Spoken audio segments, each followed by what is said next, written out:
माता पार्वती के 4 प्रश्न। नंबर 1, आखिर सास की आंखों में बहू क्यों खटकती है? नंबर 2, दामन पर लगे दाग को कैसे छुड़ाएं? नंबर 3, काजल से काली क्या चीज होती है? नंबर 4, संसार में सबसे बड़ा मूर्ख कौन है? भगवान शिव ने कहा, पार्वती, मैं इन चारों प्रश्नों के उत्तर आपको एक कहानी के माध्यम से दूंगा। आप इस कहानी को बड़े ही ध्यान से सुनिएगा। तब भगवान ने कहा, पार्वती, किसी गांव में एक सेठ अपनी सेठानी के साथ रहता था। उसका एक ही बेटा था जो व्यापार के काम से परदेश गया हुआ था। वहीं सेठ के लड़के की बहू एक दिन कुएं पर पानी भरने गई और घड़ा जब भर गया तो उसने घड़े को उठा करके कुएं की मुंडेर पर रख दिया और अपना हाथ मुंह धोने लगी। तभी कहीं से घूमते हुए 4 राहगीर वहां पर आ पहुंचे। तो पहला राहगीर बोला, बहन, मैं बहुत प्यासा हूँ, क्या मुझे पानी पिला दोगी? वहीं सेठ के लड़के की बहू को पानी पिलाने में थोड़ी झिझक महसूस हुई, क्योंकि उस समय पर वो स्त्री कम कपड़े पहने हुई थी। वहीं उसके पास में लोटा या गिलास भी नहीं था जिससे वो पानी पिला देती। इसीलिए सेठ के लड़के की बहू ने उन चारों राहगीरों को पानी पिलाना उचित नहीं समझा। वहीं सेठ के लड़के की बहू ने उस राहगीर से कहा, आप कौन हैं? तो राहगीर ने कहा, मैं एक यात्री हूँ। वही वो बहू कहने लगी, यात्री तो संसार में केवल 2 ही है, फिर आप उन दोनों में से कौन से हैं? अगर आपने मेरे इस सवाल का सही जवाब दे दिया तो मैं आपको पानी पिला दूंगी, नहीं तो मैं पानी नहीं पिलाऊंगी। भगवान शिव कहते हैं, पार्वती, इस प्रकार वो बेचारा राहगीर जो था उस बहू की बात का कोई जवाब नहीं दे पाया और पानी पीने से रह गया। उसी समय पर दूसरा राहगीर आगे आया और पानी पिलाने की विनती की। फिर उसी प्रकार सेठ के लड़के की बहू ने दूसरे राहगीर से भी पूछा, अच्छा तो आप बताइए कि आप कौन हैं? वहीं दूसरा राहगीर तुरंत बोल उठा, मैं तो एक गरीब आदमी हूँ। तो सेठ के लड़के की बहू कहने लगी, गरीब तो संसार में केवल 2 ही हैं, फिर आप उनमें से कौन से हैं? वही ऐसा प्रश्न सुनकर दूसरा राहगीर चकरा गया और उसको भी कोई जवाब नहीं सूझा। तो पीछे से तीसरा राहगीर आया और कहने लगा, बहन, मुझे बहुत तेज प्यास लगी है। तुमने इन दोनों को पानी नहीं पिलाया, लेकिन ईश्वर के लिए तुम मुझे पानी अवश्य पिला दो। तीसरे राहगीर की बात को सुनकर सेठ के लड़के की बहू कहने लगी कि अब आप कौन हैं? तो वह तीसरा राहगीर बोला, बहन, मैं तो एक अनपढ़ गंवार हूँ। तब वह बहू कहने लगी, अरे भाई, अनपढ़ गंवार तो इस संसार में केवल 2 ही हैं, फिर आप उनमें से कौन से हैं? वही बेचारा तीसरा राहगीर भी कुछ भी नहीं बोल पाया और अंत में चौथा राहगीर आगे आया और फिर वह कहने लगा, मेहरबानी करके आप मुझे पानी पिला दें। प्यासे को पानी पिलाना तो बड़े पुण्य का काम होता है, मुझे बहुत तेज प्यास लगी है। वहीं चौथे राहगीर की बात को सुनकर के सेठ के लड़के की बहू ने कहा, अब आप बताइए आप कौन हैं? तो वो चौथा राहगीर कहने लगा कि मैं, बहन, बड़ा ही मूर्ख हूँ, आप मुझे पानी पिला दें। फिर तो वो बहू ने कहा, मूर्ख तो संसार में केवल 2 ही होते हैं, आप उनमें से कौन से हैं? भगवान शिव आगे कहते हैं, पार्वती, इस प्रकार वो चौथा राहगीर बेचारा उसके प्रश्न का उत्तर नहीं दे सका और फिर इस प्रकार चारों पानी पिए बगैर ही वहाँ से आगे जाने लगे। फिर चारों राहगीरों को जाता हुआ देख करके सेठ के लड़के की बहू बोली, यहाँ से थोड़ी ही दूरी पर मेरा घर है, आप चारों कृपया मेरे घर पर चलिए, मैं आप चारों को अपने घर पर पानी पिला दूंगी। तब उस बहू की बात को सुन करके चारों राहगीर जो थे उसके घर की तरफ चल पड़े। बहू ने इसी बीच पानी का घड़ा उठाया और छोटे रास्ते से अपने घर पहुंच गई और उसने घड़ा रख दिया।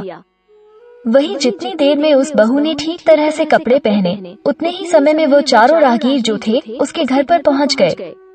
वहीं सेठ के लड़के की बहू ने उन सभी को गुड़ दिया और पानी पिलाया।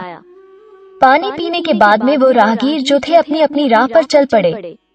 भगवान शिव कहते हैं, पार्वती, इस प्रकार जिस समय पर सेठ के लड़के की बहू उन राहगीरों को पानी पिला रही थी, तो ये सारा नजारा एक तरफ बैठा हुआ उसका ससुर देख रहा था और दूसरी तरफ उसकी सास देख रही थी।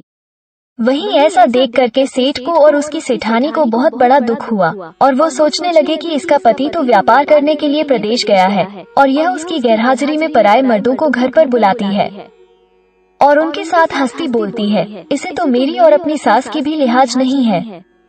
वहीं सेठानी कहने लगी, अरे सेठ जी, यदि ऐसा ही चलता रहा और यदि आज हम दोनों चुप रह गए तो आगे से इस बहू की हिम्मत और बढ़ जाएगी। तब सेठ ने आगे कहा, सेठानी, मेरे सामने इसे किसी से बोलते बतियाते शर्म तक नहीं आई। अब तो मुझे पूरा भरोसा है कि मेरे पीछे ना जाने यह क्या क्या करती होगी। एक बात ये भी है कि बीमारी कोई अपने आप ठीक नहीं होती, उसके लिए वैद्य के पास जाना पड़ता है। तब सेठ और सेठानी ने सलाह की और अपनी बहू को ठीक करवाने के लिए उन्होंने विचार किया कि मैं आज राजा के पास जाकर के इसकी सारी कहानी सुनाऊंगा कि यह स्त्री पूरी तरह से चरित्रहीन है और इसका पति घर पर नहीं है, फिर भी ना जाने ये किन किन मर्दों को बुलाती है। सेठ इस प्रकार सोचता हुआ सीधा राजा के पास जा पहुंचा और अपनी परेशानी बताई। वहीं सेठ की सारी बातें सुन करके राजा ने उसी वक्त बहू को बुलाने के लिए अपने सिपाही भेज दिए और उनसे कहा तुरंत सेठ की बहू को राजसभा में उपस्थित किया जाए। भगवान शिव आगे कहते हैं, पार्वती, राजा के सिपाहियों को अपने घर पर आया देख करके उस सेठ की पत्नी ने अपनी बहू से पूछा, क्या बात है बहू रानी, क्या तुम्हारी किसी से कहा सुनी हो गई थी जो उसकी शिकायत पर राजा ने तुम्हें बुलाने के लिए सिपाही भेज दिए? तब बहू ने सास की चिंता को दूर करते हुए कहा, नहीं सासू माँ, मेरी किसी से कोई कहा सुनी नहीं हुई है, आप जरा भी चिंता ना करें। वही सास को आश्वस्त करके वो सिपाहियों से कहने लगी, तुम पहले अपने राजा से यह पूछ कर आओ कि उन्होंने मुझे किस रूप में बुलाया है, बहन, बेटी या फिर बहू के रूप में। यदि मैं उनकी राजसभा में जाऊं तो किस रूप में जाऊं, उनसे एक बार पूछ करके आओ। फिर बहू की बात सुन करके वो सिपाही वापस चले गए और उन्होंने राजा को सारी बातें बताई। वहीं राजा ने तुरंत आदेश दिया कि पालकी लेकर जाओ और कहना कि उसे राजा ने बहू के रूप में बुलाया है। फिर तो सिपाहियों ने राजा की आज्ञा के अनुसार जाकर सेठ की बहू से कहा, राजा ने आपको बहू के रूप में आने के लिए पालकी भेजी है। तब सेठ की बहू उसी समय पालकी में बैठ करके राजसभा में जा पहुंची। भगवान शिव कहते हैं, पार्वती, राजा ने जब उससे पूछा, तुम दूसरे पुरुषों को घर में क्यों बुलाती हो जब तुम्हारा पति घर में नहीं है? तब राजा की बात को सुनकर के सेठ की बहू कहने लगी, महाराज, मैंने तो केवल कर्तव्य का पालन किया। प्यासे पथिकों को पानी पिलाना कोई अपराध नहीं है, ये तो हर गृहिणी का कर्तव्य है। जब मैं कुएं पर पानी भरने गई थी तब मेरे तन पर कपड़े अजनबियों के सामने उपस्थित होने के अनुरूप नहीं थी, इसी कारण उन राहगीरों को कुएं पर मैंने पानी नहीं पिलाया। उन्हें बहुत तेज प्यास लगी थी और मैं उन्हें पानी पिलाना चाहती थी, मगर मेरे शरीर पर कपड़े ठीक नहीं थे, इसलिए मैंने उस मुश्किल घड़ी में उनको पानी पिलाना उचित नहीं समझा और उससे बचने के लिए मैंने उनसे 4 प्रश्न पूछे जो बड़े मुश्किल भरे थे। मैं जानती थी कि वो उन चारों प्रश्नों का उत्तर नहीं दे पाएंगे और फिर मेरे पास में उनको पानी नहीं पिलाने का बहाना मिल जाएगा। वहीं जब मैंने उन राहगीरों से प्रश्न पूछे तो वो उत्तर नहीं दे पाए और इस प्रकार मैंने उनसे कहा, मैं तुम्हें अभी पानी नहीं पिला सकती हूँ क्योंकि तुम मेरे प्रश्नों का उत्तर नहीं दे पाए हो। फिर जब वो वहाँ से जाने लगे तो मैंने उनसे कहा कि प्यासे को पानी पिलाना धर्म का काम होता है, इसलिए मैंने उनसे कहा, तुम मेरे घर पर चलो, मैं तुम्हें घर पर पानी पिलाऊंगी। और ऐसा कह करके मैं उन चारों को घर पर बुला लाई और फिर घर पर पहुँचते ही सबसे पहले मैंने अपने शरीर के ठीक से वस्त्र पहने और फिर उनके सामने जा करके उनको पानी पिलाया। वहीं वो चारों राहगीर पानी पीने के बाद में अपने अपने स्थान के लिए वहाँ से निकल गए।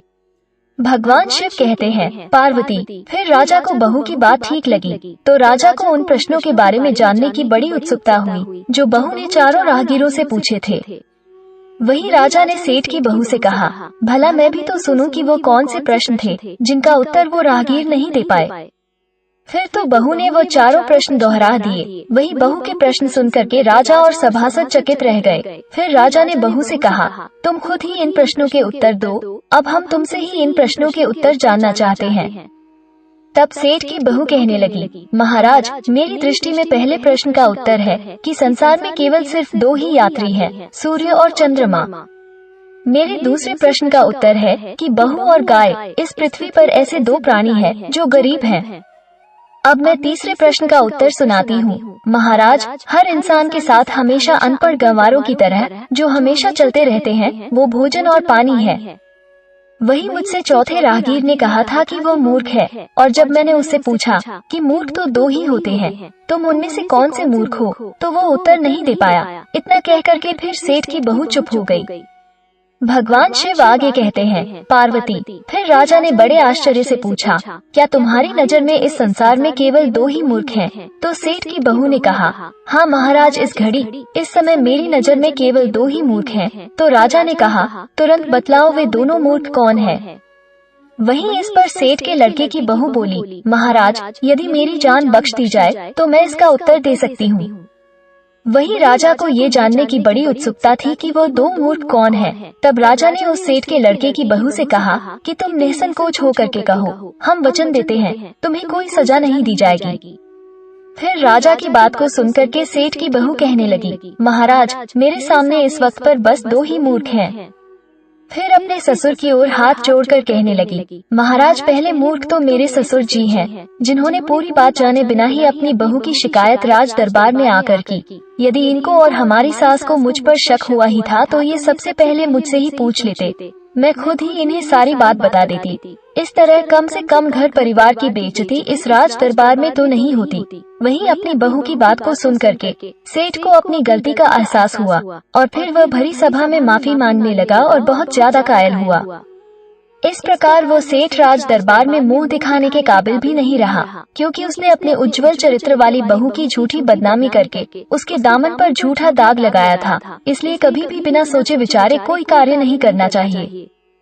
फिर उस बहू की बात को सुन करके राजा ने आगे कहा, अब दूसरा मूर्ख कौन है? फिर सेठ की बहू ने कहा, महाराज दूसरा मूर्ख इस राज्य का राजा स्वयं है, जिसने अपनी बहू की मान मर्यादा का जरा भी ख्याल नहीं रखा, क्योंकि उसने मुझे राजसभा में एक बहू के रूप में पालकी में बिठाकर बुलाया था। फिर तो उस बहू की बात को सुन करके राजा पहले तो क्रोध से आग बबूला हो गया, परंतु तभी सारी बातें उसकी समझ में आ गई कि वास्तव में ये बहू सही कहती है। वही सारी बात समझ में आने पर राजा ने उस बहू की समझदारी और चतुराई की सराहना करते हुए उसे ढेर सारे पुरस्कार दे करके सम्मानित करके प्यार से विदा किया। भगवान शिव कहते हैं, पार्वती आपका पहला प्रश्न था कि आखिर सास की आंखों में बहू क्यों खटकती है, तो उसका उत्तर सुनिए पार्वती। यदि सास का बहू के प्रति रिश्तों में तालमेल, प्रेम एवं विश्वास सामंजस्य पूर्ण नहीं है, तो ऐसी सास हमेशा अपनी बहू को सेठ की बहू की तरह बदनाम करने में लगी रहती है, क्योंकि ऐसी सास बहू के उज्जवल चरित्र को ठीक से पढ़ नहीं पाती, बहू की भावना की कद्र नहीं कर पाती और बात बात पर ताने मारती रहती है। फिर जब बहू सास को सुनाने लगती है तो ऐसी बहू सास की आंखों में खटकने लगती है। इसलिए यदि सास चाहती है कि बहू उसका सम्मान करे, तो सम्मान पाने के लिए सास को भी बहू का सम्मान रखना जरूरी है।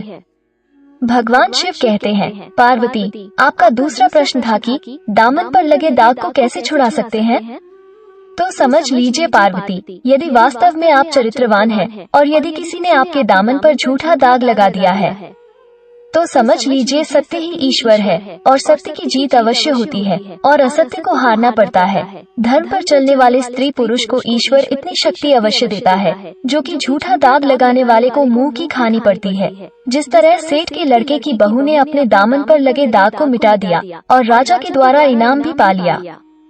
भगवान शिव कहते हैं, पार्वती आपका तीसरा प्रश्न था कि काजल से काली क्या चीज है, तो समझ लीजिए काजल से काली कायली है जो इंसान को सिर उठाकर नहीं जीने देती।